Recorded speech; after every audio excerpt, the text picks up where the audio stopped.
তনুজা এবার ক্লাস 1-এ উঠেছে, তাই নতুন বই দিল আজকে। গেল বছর বই ভালো হয়নি নিয়ে অনেক কথা শুনলাম, কিন্তু বাচ্চা তো তখন 1-এ পড়েনি, তাই নতুন বই পাইনি, জানি না কেমন হয়েছিল বই। তবে এক সেট পুরনো বই গেলবারের এনেছিলাম মেয়েকে পড়ানোর জন্য।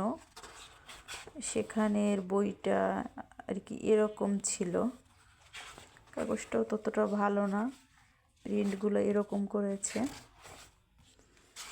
তো আমার কাছে মনে হলো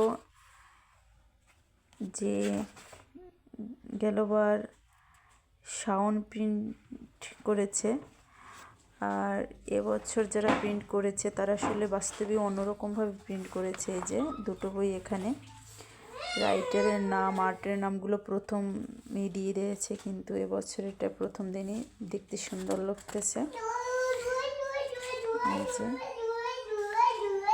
আর এটা হচ্ছে নতুন বই, গেলবারের থেকে ভালোই।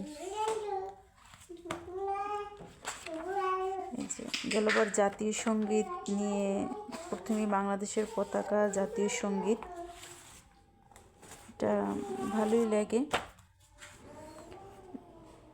গেলবার বইতে জাতীয় সঙ্গীত, পতাকা, কারা জানি বলেছিল প্রথমে জাতীয় সঙ্গীত নেই, ভুল একদম, গেলবারও ছিল, এবছরও আছে। ভালোই করেছে, খারাপ না।